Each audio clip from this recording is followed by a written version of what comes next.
ओम नमः सिद्धेभ्याय जय श्री ओम नमः सिद्धेभ्याय जय श्री ओम नमः सिद्धेभ्याय। मंगलम भगवान वीरो मंगलम गौतमो गणे मंगलम कुंद कुंदाद्यो जयंदर्मोस्तु मंगलम। सर्वमंगल मांगल्यम सर्वकल्याणकारकम प्रधानम सर्वधर्माणां जैनम जयतु शासनम। जैनम जयतु शासनम जैनम जयतु शासनम। क्रिया अभिप्राय क्रिया परिणाम अभिप्राय हम लोग पढ़ रहे हैं। और कल और परसों में हमने द्रव्यलिंगी मुनिराज के माध्यम से मिथ्या दृष्टि द्रव्यलिंगी मुनिराज के माध्यम से क्रिया और परिणाम शुभ होते हुए भी अभिप्राय में विपरीतता कैसे होती है, इसका थोड़ा सा विश्लेषण किया। तो आज अपन थोड़ा सा वहीं से रिपीट करते हुए आगे चलेंगे। आगे आपको एक चार्ट मिलेगा। इस चार्ट में कंपैरिजन किया जाएगा कि जो मिथ्या दृष्टि द्रव्यलिंगी मुनि है उसके परिणाम कैसे होते हैं, क्रिया कैसी होती है और अभिप्राय क्या होता है, और उसके विपरीत सम्यक दृष्टि के ये तीनों चीजें किस तरह की होती है। तो जो सूक्ष्म जो उसके अंदर अंतर आएगा उससे हमें वो अच्छी तरह से समझ में आएगा और कि इनका अंतर क्या है। उसके पहले अपन कल वहीं से शुरू करते हैं जहाँ हमने छोड़ा था।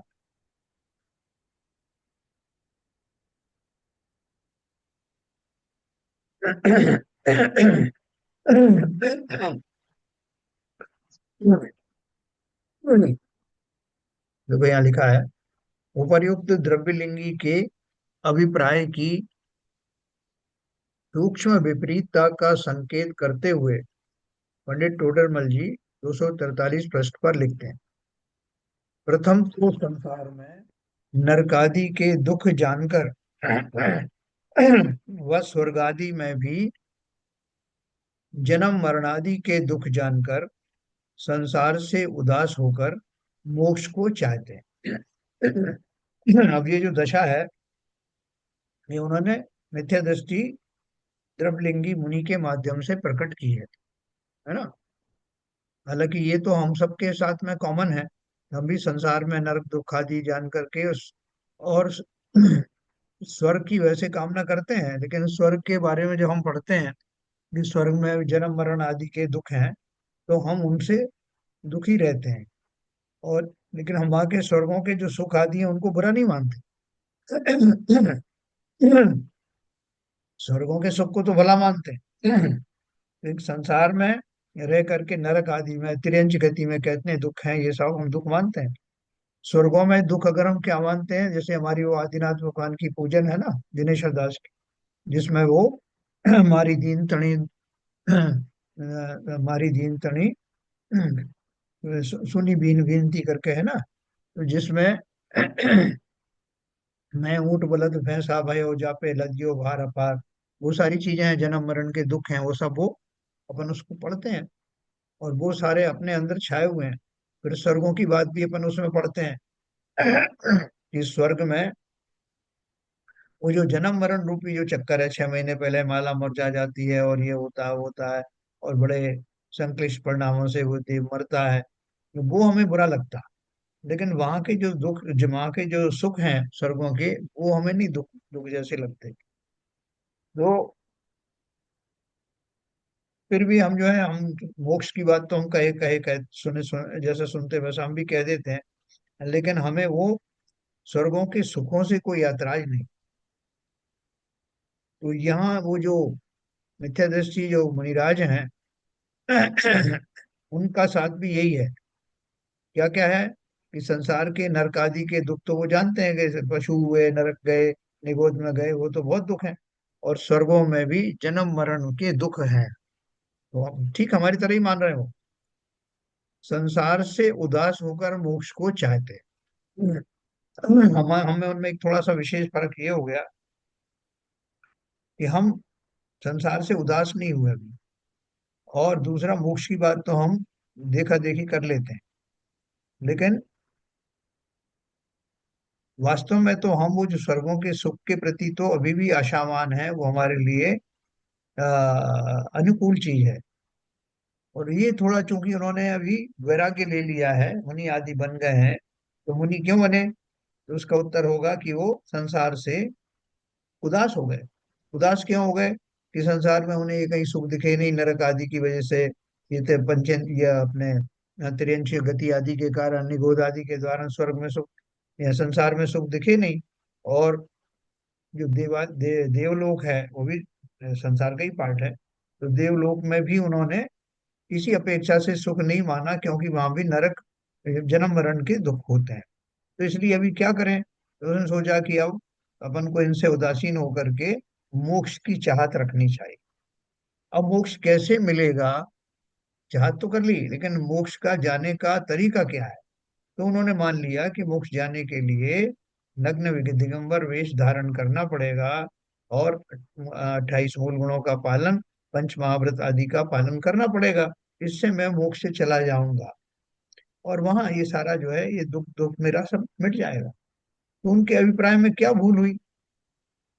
दो भूल हुई। एक तो ये कि स्वर्ग के सुखों को उन्होंने दुख रूप नहीं माना। स्वर्गों में जो जन्म मरण आदि है उसको तो दुख माना, लेकिन स्वर्ग के होने वाले जो देव हैं, पंचेंद्रियों के जो विषय हैं, उनको दुख नहीं माना। दूसरा, मोक्ष जाने का उनका जो आ, आ, तरीका था, या मोक्ष जाने का जो कारण वो सोच रहे थे, वो मोक्ष जाने का वास्तविक तरीका था नहीं। वो विधि नहीं थी मोक्ष जाने की, कि खाली आपने बाहर से वो कप आदि की धारण कर ली और आपको मोक्ष हो जाएगा। ऐसा होता नहीं। एक सेकंड में।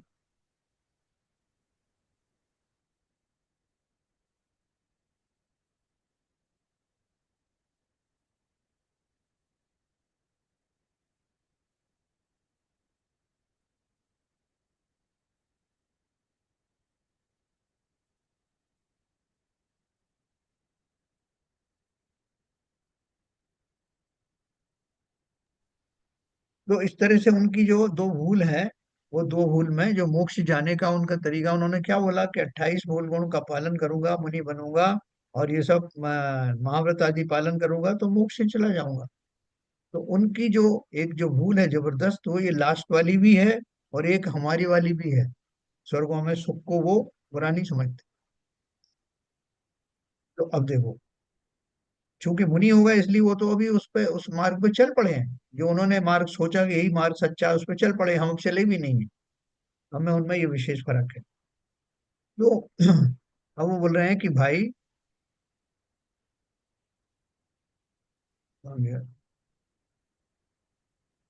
हाँ, तथा विषय सुखादिक का फल नरकादिक है। इसमें एक चीज नहीं, ये उन्होंने, पूरा नहीं हुआ सर। हाँ, पूरा दस नहीं। नहीं। इसमें देखो, इंद्र हेमेंद्र। इंद्र हेमेंद्रिंग की बात करी है, यहाँ तक तो उन्होंने बोला कि वो जो मुनिराज हैं वो क्या मानते हैं? प्रथम तो संसार में नरकादि के दुख जानकर, व स्वर्ग आदि में भी जन्म मरणादि के दुख जानकर संसार से उदास होकर मोक्ष को चाहते हैं। सो इन दुखों को तो दुख सभी जानते हैं। तो बोले उन मुनि महाराज ने क्या एक विशेष कर लिया? ये तो सभी लोग मानते हैं कि यहाँ संसार में इस तरह के दुख हैं। इंद्र, लेकिन अब दूसरी बात कर रहे हैं, ये सम्यक दृष्टि इंद्र अहिमेंद्र की बात कर रहे हैं। उनके चिंतन क्या है? इंद्र अहिमेंद्रादिक विषयानु रोग से, विषयानु राग से इंद्रिय जनित सुख भोगते हैं। जिन सुख की हम और वो दोनों ही कामना कर रहे हैं कि स्वर्ग के सुख ठीक ठाक हैं, वो वहां जो भोग रहे हैं डायरेक्ट, जो उनको सुख वो मिले हुए हैं। और अगर वो सम्यक दृष्टि देव हैं, इंद्र आदि हैं, तो वो उन दुखों, उन इंद्रिय जनित सुखों को भी दुख जानकर, निराकुल सुख अवस्था को पहचान कर मोक्ष को चाहते हैं। यानी वो सम्यक दृष्टि जो जीव हैं, वो तो जिन भोगों को भोग रहे हैं स्वर्ग के, उनको भी, हाँ, आकुलता वाले ही मान रहे हैं। और वो सोच रहे हैं कि इन सब को छोड़ करके कब मैं संयम आदि धारण करूं और मोक्ष के लिए आवश्यक आत्मा का चिंतन आदि करूं। उनका चिंतन में, उनके चिंतन में क्या फर्क है? ये तो बाह्य व्रत संयम के द्वारा ही मोक्ष प्राप्त कर लेना चाहते हैं, और स्वर्ग आदि के सुखों को बुरा भी नहीं मानते। लेकिन वो जो स्वर्ग का सुख डायरेक्ट भोग रहे हैं और सम्यक दृष्टि हैं, वो जानते हैं कि इन विश्वकों में भी कुछ धरा नहीं है, ये आकुलता बढ़ाने वाले हैं। और उनका जो मोक्ष मार्ग के बारे में जो उनका की राय है, जो उनकी समझ है, वो सम्यक है।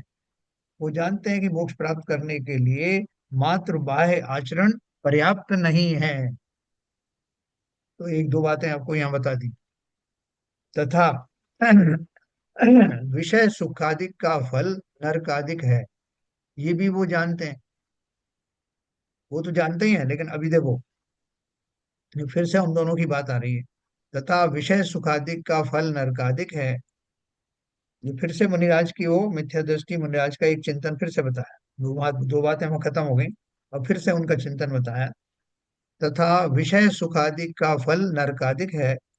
शरीर अशुचि विनाशीक है, पोषण योग्य नहीं है। ये सब कौन सोच रहे हैं?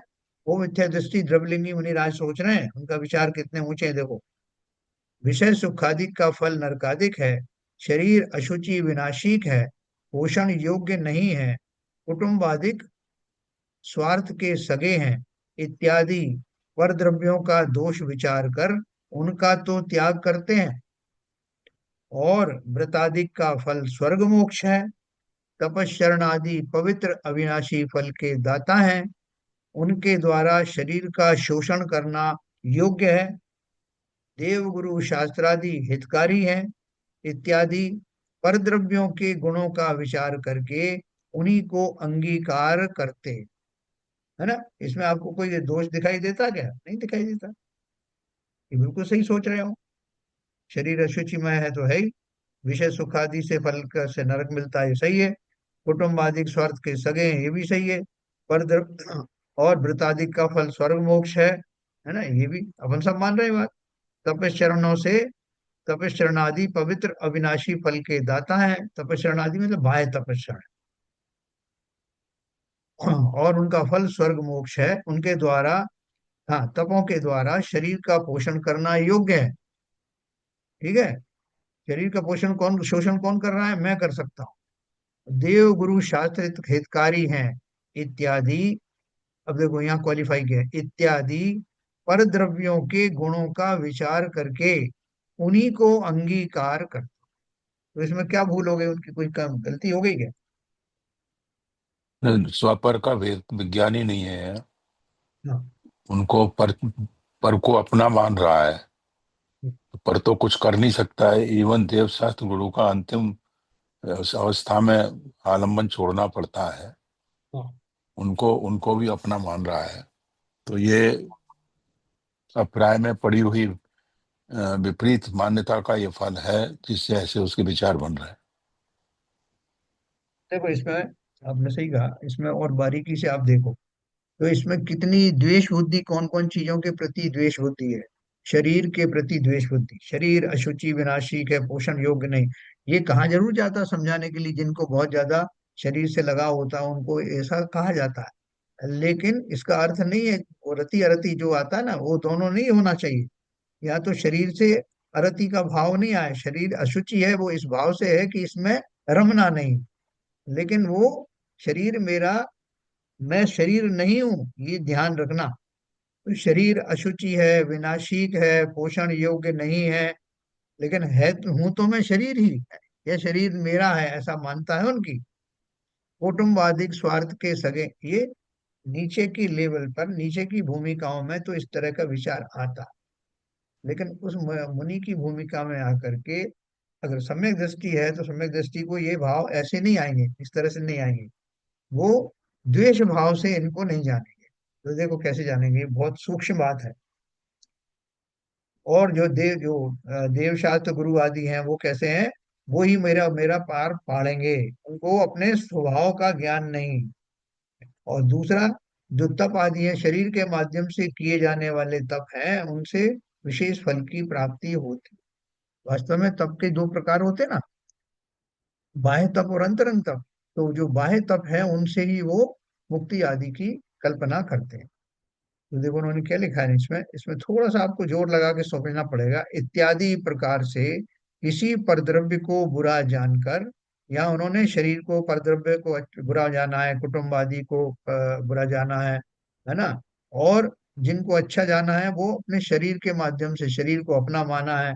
एक तरफ तो उनसे उससे घृणा भी की है, दूसरी तरफ उस शरीर के माध्यम से हमें तप आदि कर सकता हूँ ऐसा माना है।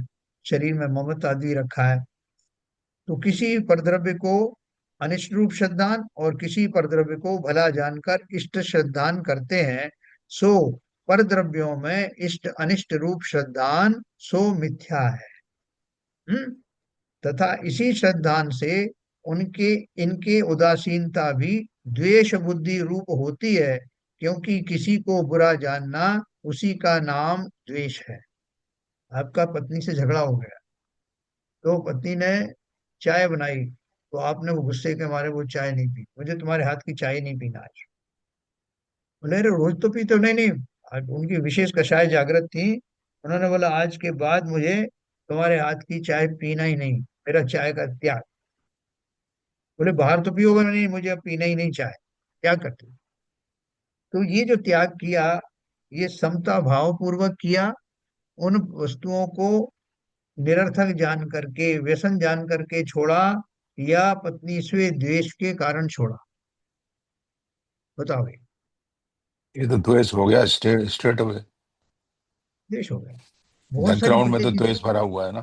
हाँ, बहुत सारी प्रतिक्रिया हम इसलिए लेते हैं कि साहब को ये तंबाकू खा रहा था, मेरे गले में फंस गई और गला मेरा इससे फंस के खराब हो गया, इसलिए आज से तंबाकू का त्याग करता हूं।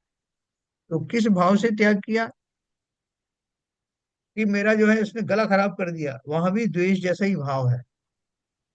या किसी और व्यक्ति से या किसी और वस्तु से किसी भी तरह के द्वेष के भाव में जब हम कोई प्रतिज्ञा लेते हैं कि मैं अब मैं भोजन करूंगा ही नहीं, मैं घर में ही भोजन नहीं करूं, मैं उपवास रख लूंगा, 3 दिन तक कुछ भोजन नहीं करूंगा, तुम्हारे हाथ का खाना नहीं होगा, तो वो द्वेष किससे है? वो उन व्यक्तियों से है। या भोजन आदि से कुछ कारण से द्वेष हो गया तो वो द्वेष उससे हुआ। लेकिन निरपेक्ष भाव से भोजन करना या उसका जो है नियम आदि लेना, वो निरपेक्ष भाव से समता पूर्वक लिया जाने वाला नियम ही वास्तव में सच्चा नियम है।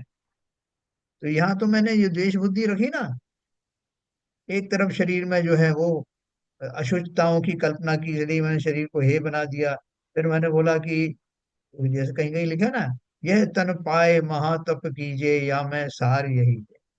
तो मैं अब वो जहां जहां जो जो बातें कही है उनको अपने फेवर में ला करके, और उनमें कहीं शुभ बुद्धि रखता हूँ, कहीं उनमें और अशुचि भावना पड़ता हूँ, तो उसमें द्वेष बुद्धि करता हूँ। तो ये जो भूल है दोनों तरह की क्यों है? क्योंकि मैंने शरीर को कहीं ना कहीं अपना माना या अपना स्वरूप माना। अगर वो मेरे है ही नहीं तो मैं समता में रहूंगा। शरीर का स्वभाव ये इन अशुचियों का तो है ही, उसका स्वभाव है। नौ मल द्वार वह नितवासर निशवासर नाम लिए घिन आवे। तो ये शरीर से द्वेष उत्पन्न करने के लिए नहीं, शरीर में राग ना हो उसके लिए बात कही गई। अगर हम उसको बिना किसी राग के उसका सहज स्वरूप को जानेंगे, तब हम ये भी जानेंगे कि जिस समय मैं भाव आदि करता हूँ, क्योंकि वर्तमान पर्याय में मैं शरीरधारी हूँ, इसलिए मेरे भावों के अनुरूप परिणमन शरीर में भी होता है। मेरे भाव शरीर को सुखाने के नहीं। काय उत्सर्ग का अर्थ उसको सुखाने का नहीं, नहीं था। उसका तो अर्थ ये है, काय प्लस उत्सर्ग माने काय उत्सर्ग। तो उसको उड़ा देने की बात है क्या?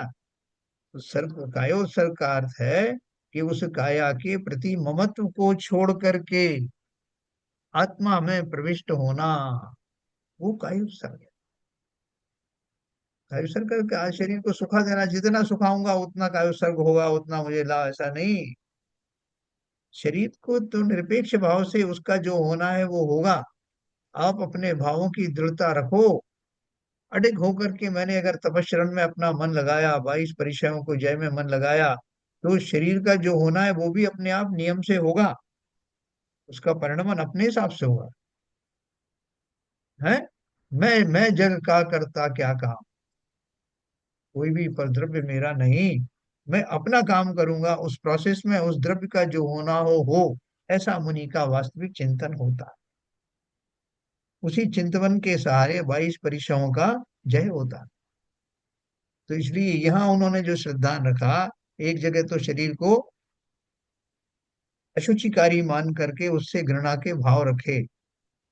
और इसलिए भैया अपन तो जो है, शरीर तो बहुत घृणित है, इसको क्या करने का है। अपन तो अब एक काम करते हैं, जंगल में चलते हैं और इसको जितना तपा सकते हैं, जितना इसको क्रश कर सकते हैं उतना करना है। तो शरीर को क्रश करने के भाव से मैं तपस्रण कर रहा हूँ, क्योंकि मेरी मान्यता है कि जितना जितना शरीर क्रश होगा। मैंने बहुतों को देखा, मुनियों को देखा, श्रीमद राजचंद्र जी को देखा, उनकी हड्डी पसली सब दिख रही थी, तो इसलिए उनको स्वर्ग आदि हुए होंगे। इसलिए मैं भी वही करता हूँ। तो मेरा लक्ष्य ही गलत है। मैं परद्रव्य को करने का भाव क्यों करूं। शरीर आदि का मैं कोई मालिक हूं। मैं अपना मालिक। मैं तो अपनी योग्य क्रियाएं करूं। शरीर का जो होना होगा। तो मेरा फर्क कहाँ पड़ गया, कि मेरा जो वीर्य है, मेरा जो पुरुषार्थ है, वो किस दिशा में जा रहा है। पर द्रव्यों में कुछ करने में जा रहा है या स्व में जा रहा है। ये डिफरेंस हमको रखना है। ये डिफरेंस कौन रखता है। सम्यक दृष्टि रख ज्ञानी रखता है। तो यहाँ वो जो द्रवलिंगी मुनिराज की जो बात कही जा रही है, उनके विचार तो कितने ऊंचे हैं, हमको कहीं उसमें गलती दिखती नहीं। क्यों। क्यों नहीं दिखती गलती, क्योंकि हम भी इन्हीं भावों से ओतप्रोत रहते हैं। हम वो परद्रव्य स्वद्रव्य का चक्कर जानते ही नहीं। क्योंकि शरीर को मैंने भी तो अपना माना है। ये शरीर को ही अपना स्वरूप माना है, इसलिए मुझे इनमें से कोई बात गलत नहीं लगती। विषय सुखादिक का फल नरकादिक है, मैं भी मानता हूँ। शरीर अशुचि विनाशिक है, पोषण योग्य नहीं है, मैं भी मानता हूँ। कुटुंबादिक स्वार्थ के सगे हैं इत्यादि पर द्रव्यों का दोष विचार कर उनका तो त्याग करते हैं। मैंने इसलिए साहब सगे संबंधियों को सबको छोड़ दिया। माता बहन सबको छोड़ के आ गया हूं मैं, क्योंकि मैंने पढ़ा है कि ये सब किसी के सगे नहीं है। और बोले शरीर जो है अशुचि विनाशी के, उसका क्या करोगे। बोले उसका ये है कि मैं जो उससे थोड़ा सा जरा मन मोड़ लूंगा थोड़ा सा। जो संसार में उनको सजाता वजाता था, श्रृंगार आदि करता, तो वो नहीं करूंगा। और व्रतादि का फल स्वर्ग मोक्ष है, ये भी मैं मानता हूँ। तपस्चरण आदि पवित्र अविनाशी फल के दाता हैं, उनके द्वारा शरीर का शोषण करने योग्य है, इसलिए करता हूँ साहब। मैं जो एक टाइम भोजन करता हूँ और एक टाइम पानी लेता हूँ और मीलों चलता हूँ पैदल, उसके पीछे कारण ही ये है कि मैं शरीर को सुखा सुखा डालना चाहता हूँ। क्यों सुखा डालना चाहते हो। बोले अरे आपने देखा नहीं, जितने भी जीव स्वर्ग आदि गए हैं, मोक्ष गए हैं, हमने उन मुनियों के फोटो देखे हैं, के बारे में सुना है कि वो सब रसों का त्याग कर देते थे और सब एकदम सूख करके ये हो जाते, तभी तो मोक्ष जाते थे। तो मैं भी वही कर रहा हूँ। शरीर को सुखा डालूंगा साहब, आप देखते जाना आप। तो क्या भाव है। पर द्रव्य को परिणमन कराने का भाव और उस भाव के द्वारा मोक्ष की प्राप्ति, ये मान्यता में ही खोट है। इसलिए अभिप्राय की जो भूल है वो ये है, पर द्रव्यों को परिणमाने से मुझे लाभ होगा। तपस्शरणादि पवित्र अविनाशी फल के दाता हैं, उनके द्वारा शरीर का शोषण करने योग्य है। और ये तो हो गए सब द्वेष बुद्धि वाले। अब जो राग वाले हैं वो कौन है। देव गुरु शास्त्रादि हितकारी हैं इत्यादि पर द्रव्यों के गुणों का विचार करके उन्हीं को अंगीकार करते हैं। कौन करते हैं। ये जिनका चित्रण हो रहा है, मिथ्या दृष्टि द्रव्यलिंगी है ना, वो सब कुछ कर रहे हैं, लेकिन किस भाव से कर रहे हैं, कि पर द्रव्यों में ये सब परिणमन कर दूंगा इत्यादि प्रकार से। किसी द्रव्य पर द्रव्य को तो बुरा जाना, बुरा जानकर अनिष्ट रूप श्रद्धान करते हैं, और किसी पर द्रव्य को भला जानकर इष्ट श्रद्धान करते हैं। सो पर द्रव्यों में इष्ट अनिष्ट रूप श्रद्धान सो मिथ्या है। अब इसमें एक बात आपको रह गई कि देव गुरु शास्त्र हितकारी है कि नहीं। हितकारी नहीं है, ये कौन कहे। सभी कहेंगे हितकारी। तो उनकी क्या गलती हो गई अगर वो भी ऐसा कह रहे हैं तो। हाँ बताइए साहब, सिविजन साहब, उनकी कहाँ इसमें गलती हो गई। देव गुरु शास्त्र हितकारी तो है ही ना। नहीं, देव गुरु शास्त्र का आलंबन हितकारी तो है, मगर एक लिमिट तक है। हाँ। अंत में तो आपको अंतर्मन में अपनी आत्मा में ही स्थापित होना है तो वो पर ही ना। हाँ। वो हमसे अलग है, स्व स्व नहीं है, वो पर है। हमारे उनकी प्रेरणा से हम, उनकी देशना से हम परिणमन कर सकते हैं अपना स्वयं का, लेकिन परिणमन स्वयं का ही होगा। स्वयं की चिंतन पूर्वक ही होगा। देव शास्त्र गुरु थोड़ी हमें पकड़ के वहां मोक्ष ले जाएंगे। तो उनको आलम्बन के तौर पर निमित्त के रूप में तो स्वीकार किया जा सकता है, लेकिन वो करता नहीं है ना। ये सूक्ष्म बातें हैं। अब जब हम अभी मुनि भी नहीं बने हैं, लेकिन हमारी भी समझ में तो आ रहा है ना। तो इसलिए हमें अब इस अवस्था में समझने का लाभ क्या है कि अगर मैं मुनि बना तो मुझे ये सारी चीजें ध्यान रहेंगी। न केवल ध्यान रहेगी, अगर मैंने उन पर चला, खाली ध्यान रहने से नहीं काम चल जाएगा। उनको इम्प्लीमेंट करना है, मेरे भावों के लेवल पर उनको उतारना है। तो मुझे स्वभाव में तिष्ठना है। देव शास्त्र गुरु तो मार्ग प्रकाशक हैं। जैसे उन जिनेन्द्र देव ने मुझे अपनी दिव्य ध्वनि के माध्यम से ये सिद्धांत बताए, शास्त्रों से उद्बोधन मिला, और गुरुओं ने स्वयं चल करके दिखाया। इन तीनों का महान उपकार है, लेकिन वे स्वयं उंगली पकड़ के मोक्ष नहीं ले जा सकते, है ना। जैसे सिंह की पर्याय में उसको उन्होंने उद्बोधा, उनके मित्र थे पुराने, पिछले भवों के, लेकिन उनको उठा के नहीं ले जा सकते कि भैया चलो। वो सिंह ने भी उनसे न्याय प्रार्थना नहीं करी कि महाराज मुझे साथ ही ले चलो, क्योंकि स्वयं का कार्य स्वयं से ही होता है। तो ये बोला, सो परद्रव्यों में इष्ट अनिष्ट रूप श्रद्धान सो मिथ्या है, तथा इसी श्रद्धान से इनके उदासीनता भी द्वेष बुद्धि रूप होती है। जैसे मैंने आपको बताया ना, किसी से झगड़ा हो गया, आपने उसके, मुझे आज से तेरे हाथ का खाना नहीं, ये चीज मुझे लेना नहीं, तो वो उसमें द्वेष की बात है। इन व्यसनों का मुझे त्याग करना है, मुझे अपने जो है पंचेंद्रिय के विषयों को कंट्रोल करना है, ऐसे भावों के पूर्वक नियम संयम ले, तो वो समता पूर्वक लेने की बात है।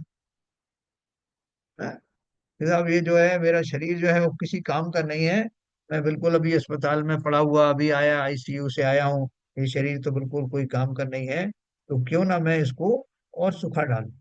अब मर ही जाता हूँ, कौन कष्ट भोगेगा। तो कैसे मरोगे? बोले सब मैं भोजन वोजन सब छोड़ देता हूँ, और ये पानी भी सब छोड़ देता हूँ। अब हो ही जाए जो भी होना है, भगवान से प्रार्थना करता हूँ मुझे उठा ले। तो ये कौन सा भाव है? बोले अरे काय का भाव है, शरीर छोड़ने की बात कर रहे थे ना आप, समाधि मरण पूर्वक, तो हो गई समाधि। नहीं, भोजन आदि सब बंद कर दिया मैंने, कल का मरना हो तो आज मर जाऊं, तो ये समाधि हो गई। बोले ऐसी तो होती समाधि। अभी तो बताते हो उसका जो है, कौन पहले अन्न छुड़ा दिया, फिर ये छुड़ा दिया, फिर दूध छुड़ा दिया, फिर पानी छुड़ा दिया। मैं एक साथ छोड़े देता हूँ सब, जो होना हो सो हो जाए, कम से कम ये दुख तकलीफों से मुक्ति तो हो जाएगी। तो कौन से भाव से हुई समाधि? द्वेष भाव से हुई। तो शरीर के प्रति द्वेष होना, उन स्थितियों से द्वेष होने के कारण मैंने उन वस्तुओं का त्याग किया। बाकी उनमें मेरा मोह थोड़ी था, छूटा है। अगर कोई बोले कि आज तुम अभी स्वस्थ हो जाओगे, तो वापस से फिर क्यों छोड़ूं सामने। इसलिए बोला, देखो हम प्रतिज्ञा लेते हैं तो प्रतिज्ञा लेने में बहुत सोच समझ के लेना, कि कोई प्रतिज्ञा मैंने किसी कषाय वश तो नहीं ली। समता में रह करके शरीर आदि की दशा खराब करने के भाव से नहीं, जैसा मैंने काय उत्सर्ग के बारे में कहा, बल्कि मुझे अपना ध्यान पंचेंद्रिय के विषयों से हटा करके स्व में लगाना है। उस प्रोसेस में शरीर आदि की जो दशा होती है, उसमें किंचित थोड़ा सा जरूर वो रखते हैं, जैसे मुनिराज रखते हैं कि भाई अगर संयम की स्थिति अभी चल रही है, संयम में धारण कर पा रहा हूँ, तो ऐसी पर्याय फिर निकट भविष्य में मिलेगी नहीं मिलेगी उसकी गारंटी नहीं। इसलिए अगर शरीर को थोड़ा रखा जा सकता है, तो उचित प्रकार का थोड़ा आहार आदि लेकर के उसको संयम के मार्ग पर लगाना, और गृद्धता पूर्वक शरीर को बनाए रखना, उसको हृष्ट पुष्ट बना के रखना, उसके लिए औषधि टॉनिक आदि का इंतजाम करना, इन दोनों में फर्क है। तो ये सारे फर्क अपन को समझने पड़ेंगे, नहीं तो आपको लोग वो भ्रमित कर देंगे कि वो भी तो ऐसा करते हैं, वो क्यों ना आहार लेते हैं। तो भैया उनका जो वास्तविक जो आहार है बहुत ही शुद्ध सात्विक, और भूख से कम। मैंने तो उसमें प्रयोग आता ना, 32 ग्रास से ज्यादा नहीं लेते वो। और कैसा लेते हैं, अभी हम लोगों ने, गृहस्थों ने बिगाड़ दिया कि हम साहब उसमें रस भी दे रहे हैं और ये भी मलाई भी दे रहे हैं, और शक्कर वगैरह सब सारे रस जो है उनके अंदर फूंक रहे हैं, तो वास्तव में उनकी साधना में विघ्न डालते हैं। अब वो डालते रहे साहब, हमें तो अपने से मतलब है, कोई कहे कि किसने हार दिया तो मालूम पड़े कि साहब हमने दिया है। हम वास्तव में उनके ऊपर उपसर्ग करते हैं। तो ये बातें हमको बहुत अच्छे से ध्यान करना है, सोचना है। क्यों? क्योंकि आज नहीं तो कल हमें भी मुनि बनना है। तो पहले से तैयारी करेंगे तो अच्छा रहेगा ना। तो उक्त गद्यांश में मिथ्या दृष्टि द्रव्यलिंगी मुनि तथा सम्यक दृष्टि इंद्र अहिमंद्र के क्रिया परिणाम और अभिप्राय का तुलनात्मक विवेचन किया गया है। दोनों की थिंकिंग में क्या फर्क, जिससे इन दोनों के अभिप्राय का अंतर स्पष्ट हो जाता है। इन दोनों में एक क्रिया और परिणामों से महावृत्ति होते हुए भी विपरीत अभिप्राय सहित है।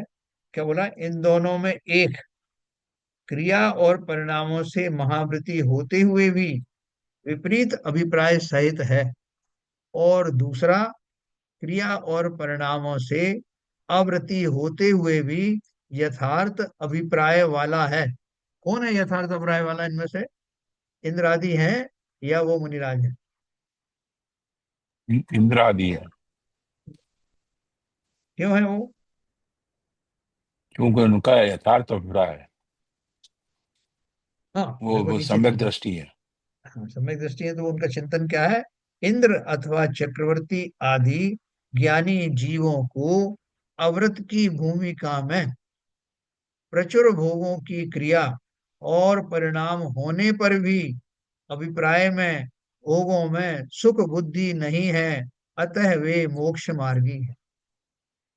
इंद्रों को तो वहां कितने भोगों की जो सामग्री उपलब्ध है अपन सब जानते हैं।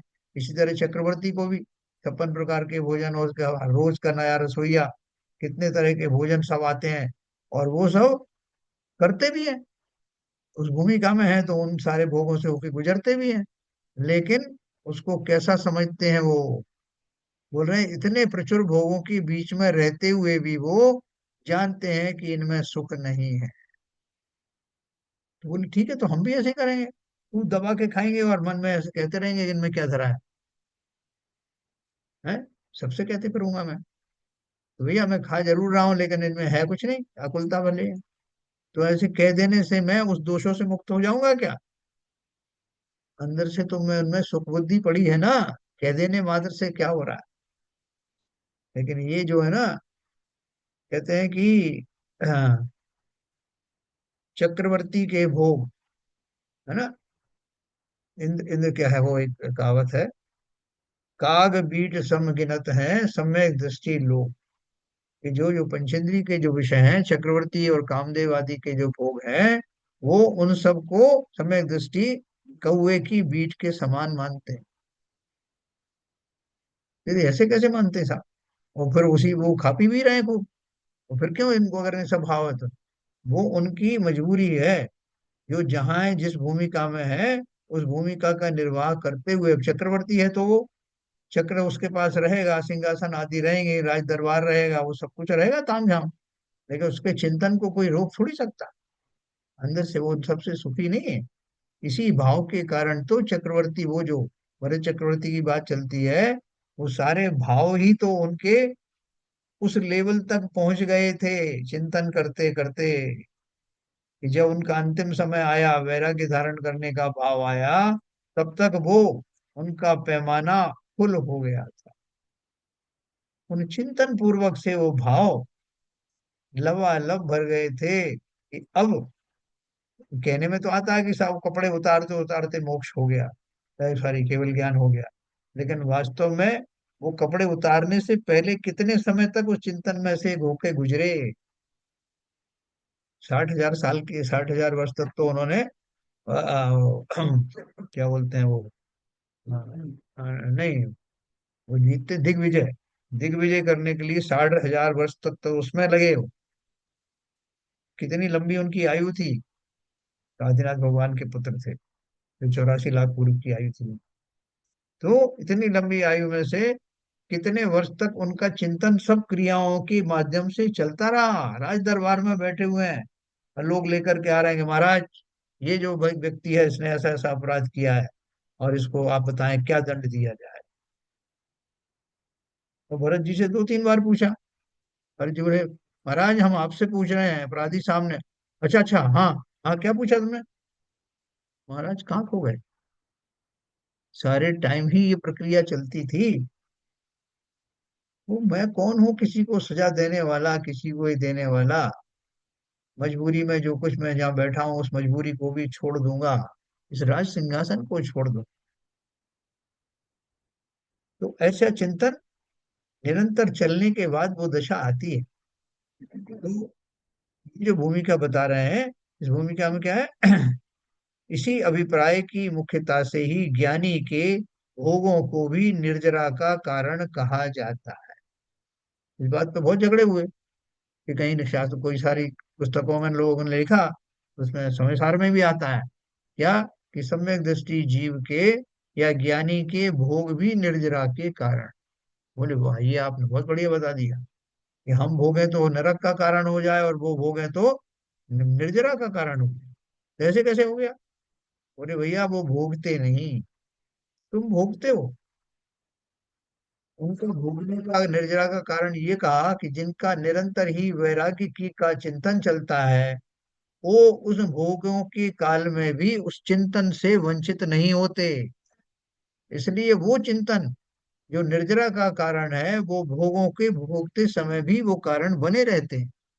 इसलिए कहा भोगों से निर्जरा नहीं हुई, भोगों के काल में होने वाला वो चिंतन उन्हें निर्जरा के की दशा में बनाए रखता है। ये मतलब है कहने का। भरत जी घर में वैरागी जैसी उक्तियां भी प्रसिद्ध हैं। भरत जी घर में वैरागी, दीक्षा ली नहीं, ये तो क्या चल रहा है? वैरागी कहाँ से आता है? कपड़े उतारने से आए वैराग? कपड़े तो उतर ही गए, कपड़े उतारने से वैराग्य नहीं हुआ, वैराग्य होने से कपड़े उतर गए। तो यहाँ भी वही बात है। कवि वर दौलत राम जी विरचित भजन, किन मूरत द्रग धारिन की, मोहे रीति लगत है अटापटी, भी ज्ञानियों के निर्मल अभिप्राय का चित्रण करता है। यानी सम्यक दृष्टि जीवों के, दृग धारिन माने छिन्न मूरत, दृग धारिन माने दृग माने दृष्टि, जिनकी मूर्ति सम्यक है, जिनकी सम्यक दृष्टि है, उनकी रीति ही अलग है, जो हमें अटपटी लगती है। क्या भोग आदि भी भोग रहे हैं, और ये कहा जा रहा है कि उनको उससे कोई किसी किस्म का उसमें आकर्षण नहीं है। मिथ्या दृष्टि महावृत्ति, अब देखो ये चार्ट पढ़ के अपन समाप्त करेंगे। मिथ्या दृष्टि महावृत्ति और सम्यक दृष्टि अभिरति की क्रिया, परिणाम और अभिप्राय का अंतर निम्न तालिका द्वारा भली भांति समझा जा सकता है। देखो बहुत बढ़िया चार्ट बनाया उन्होंने। एक तरफ है मिथ्या दृष्टि द्रव्यलिंगी मुनि, और दूसरी तरफ है अव्रत सम्यक दृष्टि अहमेंद्र आदि, है ना? जितने जो जैसे, हाँ, 16वें स्वर्ग में जो सीता जी है, सीता का जीव है, वो अहमिंद्र है, सम्यक दृष्टि है। या जो है आपके वहां पर सरवार सिद्धि के जितने भी अहमिंद्र हैं वो सब सम्यक दृष्टि हैं, एक भवावतारी है। तो देखो उनका प्रकरण दिया है, क्रिया महा क्रिया उनकी क्या है, क्रिया परिणाम और अभिप्राय तीनों के माध्यम से इनमें तुलना करते हैं, क्रिया लेते हैं। तो मिथ्या दृष्टि द्रव्यलिंगी मुनि की महाव्रतादि रूप आचरण होते हैं, ठीक है। और अवृत सम्यक दृष्टि के वो इंद्रिय जनित सुख भोगते हैं, ये तो क्रिया हो गई। परिणाम देखो, ये संसार से उदास है और ये विषयानुरागी है, ठीक है। तो देखो इनकी दोनों चीजें ठीक है, संसार और परिणाम, क्रिया और परिणाम दोनों ठीक है, और इनके दोनों ठीक नहीं है। लेकिन ठीक क्या है इनका? यहाँ अभिप्राय है, नरकादि के प्रतिकूल संयोगों को दुख का कारण जानते हैं। ये क्या बोलते हैं? पर द्रव्यों को दुख का कारण नहीं मानते। या बोल रहे हैं विषय सुखों को नरकादि का कारण जानकर छोड़ देते हैं, ये विषय सुख को भी दुख जानकर निराकुल सुख को चाहते हैं, है ना? ये विषय सुखों को, विषय सुख के वैसे तो अच्छे हैं, लेकिन वो क्या करें, उनसे नरक मिलता है इसलिए छोड़ना है, ऐसा। विषय सुखों को नरकादि का कारण जानकर छोड़ देते।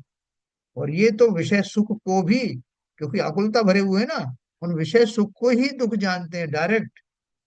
इसलिए उस विषय सुख को दुख का कारण जानकर निराकुल सुख चाहते हैं। है ना, दोनों में फर्क आ गया ना। फिर शरीर तथा कुटुंब आदि को बुरा जानकर उनका त्याग करते हैं। तो बुरे हैं, पर हैं परिजन लोए। और ये क्या करते हैं, पर द्रव्यों को बुरा नहीं जानते, अपने राग भाव को बुरा जानते हैं। साहब मैंने 3 मकान थे, उनमें से 2 छोड़ दिए, त्याग कर दिया उनका। अरे क्या त्याग कर दिया, मकान तो वहीं खड़े हुए हैं, तुमने छोड़ा क्या? बोले उनके प्रति ममत्व भाव छोड़ दिया। तो मकान थोड़ी छोड़ा, अपना ममत्व भाव छोड़ा। मकान तो वहीं के वहीं है। तो पर वस्तुओं से द्वेष नहीं था, वो मेरे पास 3 4 थे, तो साहब मुझे लग रहा था कि ये कहाँ रखूं क्या करूं, तो इसलिए मैंने उनको छोड़ दिया। तो वो थोड़ी बुरे थे, वो तो आज भी मौजूद हैं। खाली उन पर अपना आधिपत्य मानना मैंने छोड़ दिया, अपना राग उससे हटा लिया। तो वो रागों को छोड़ना है। परद्रव्य थोड़ी बुरे होते हैं, कोई परद्रव्य बुरे नहीं। सारा स्त्री को छोड़ दिया, इनको छोड़ दिया, वो स्त्री वगैरह सब बुरे हैं क्या? उनके प्रति होने वाला हमारा ममत्व भाव, वो है बुरा। तो परद्रव्यों को बुरा नहीं जानते, अपने राग भाव को बुरा जानते। चौथा है, व्रतादि को स्वर्ग मोक्ष का कारण मानते हैं। कौन मानते हैं वो? इत्यादि। व्रतादि को स्वर्ग मोक्ष का कारण मानते हैं, और ये क्या बोलते हैं, व्रतादि क्रिया को मोक्ष का कारण नहीं मानते।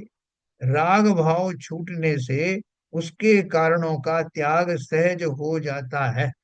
तो व्रतादि की क्रिया किस लिए कर रहे हैं? कि मुझे मेरे राग आदि में कमी आ जाए, राग द्वेष आदि मेरे निबट जाए, मैं उन भावों में आ जाऊं जिसमें समता आती है, और उन भावों पूर्वक मोक्ष होता है। ठीक है ना, व्रतादि से मोक्ष नहीं हुआ। फिर देव गुरु शास्त्रादि पर द्रव्यों को भला जानकर उन्हें अंगीकार करते हैं। कौन करते हैं? ये मिथ्या दृष्टि द्रव्य लिखी है ना। देव शास्त्र गुरु को पर द्रव्यों को भला जानकर उन्हें अंगीकार करते हैं, और ये किसी परद्रव्य को भला नहीं जानते, स्वा को स्वा और पर को पर जानते हैं। ये भी परद्रव्य है, वो जो ये ज्ञानी ही जानता है कि ये भी परद्रव्य है। और किसी परद्रव्य को भला या बुरा नहीं मानते, स्वा को स्वा और पर को पर जानते हैं। पर से कुछ भी प्रयोजन ना जानकर उसके मात्र साक्षी रहते हैं, ज्ञाता दृष्टा है। ये जो है ना विशेष अंतर है। इस चार्ट को अच्छी तरह से अपने घर में प्रिंट करके रख लेना। अभिप्राय की भूल हमारे निरंतर समझ में आती रहेगी, है ना। इस प्रकार मिथ्या दृष्टि और सम्यक दृष्टि के अभिप्राय का अंतर अच्छी तरह स्पष्ट हो जाता है।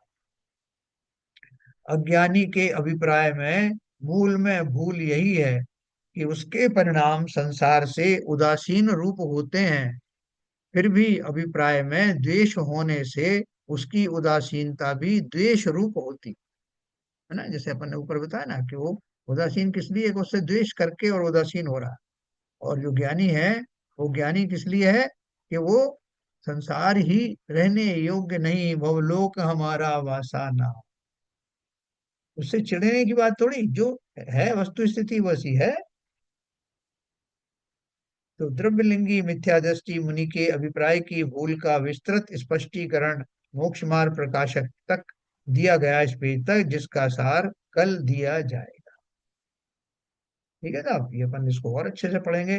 तो अभिप्राय की भूल एक बार निकल गई तभी तो अपन सम्यक दृष्टि बनेंगे ना। लोग पूछते हैं कि सम्यक दृष्टि कैसे बने साहब, उसका कोई तरीका बताओ। यही तरीका है।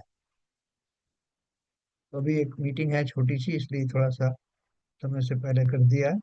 कल अपन इस विषय को और विस्तार से समझ सर्कल में। टेबल को थोड़ा रिपीट करेंगे। बिल्कुल करते हैं। लोगों को हम्म। सबको समझ में आया भाई, कि जो बहुत ज्यादा कंफ्यूजन हो गया? हाँ नहीं बिल्कुल सही समझ में आ रहा है। समझ में आया ना? नीरजा जी बताओ, कि अभिप्राय में जो भूल बताई। आया समझ में। हाँ अभिप्राय में भूल यही है कि वो अपने स्व का, उसे अपने आप को ज्ञान नहीं है। हाँ। कल अपन इसको और अच्छी तरह से एनालाइज करेंगे, क्योंकि ये बहुत इंपॉर्टेंट सब्जेक्ट है, सम्यक बेसिकली दर्शन।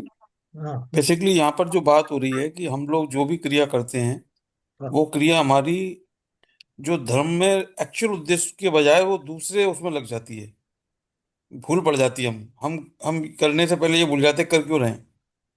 और वो जहाँ अप्राय चेंज होता है तो उसका जो फल मिलना होता है, तो वो एक जैसे कहते हैं ना कि मतलब आप अपने शरीर को भूखा रख लिया आपने, लेकिन आपको उससे हासिल क्या हुआ? बिल्कुल। हाँ, कल इस बात को अपन और गहराई से, जो सीवीजन साहब बोल रहे हैं, करेंगे, क्योंकि ये हमारा मूल उद्देश्य यही है। सम्यक दर्शन प्राप्त करने का तरीका हमको प्राप्त हो गया है, और उसके ऊपर पूरा जितना हम मनन करेंगे उतना लाभ होने वाला। चलिए, समय हो गया। संजय प्रकाश जी, जिनवाणी स्तुति करें। जिनवाणी माता दर्शन की बलिहारियां, जिनवाणी माता दर्शन की बलिहारियां। प्रथम देव अरिहंत मनाओ, गणधर जी को ध्याओ। कुंद कुंद आचार्य हमारे, तिल को शीस नमाओ रे। जिनवाणी माता दर्शन की बलिहारियां। योनि लाख 84 माही, घोर महा दुख पायो। ऐसी महिमा सुनकर माता, शरण तुम्हारी आयो रे। तुम्हारी माता दर्शन की बलिहारियां। जाके था को शरणो लीनो, अष्ट कर्म क्षय कीनो। जन्म मरण मिटा के माता, मोक्ष महापद दीनो रे। जिनवाणी माता दर्शन की बलिहारियां। ठाणे श्रावक अरज करत है जिनवाणी माता। द्वादशांग 14 पूरब का, कर दो हमको ज्ञाता रे। जिनवाणी माता दर्शन की बलिहारियां। जिनवाणी माता दर्शन की बलिहारियां। जिनवाणी माता की जय। कारु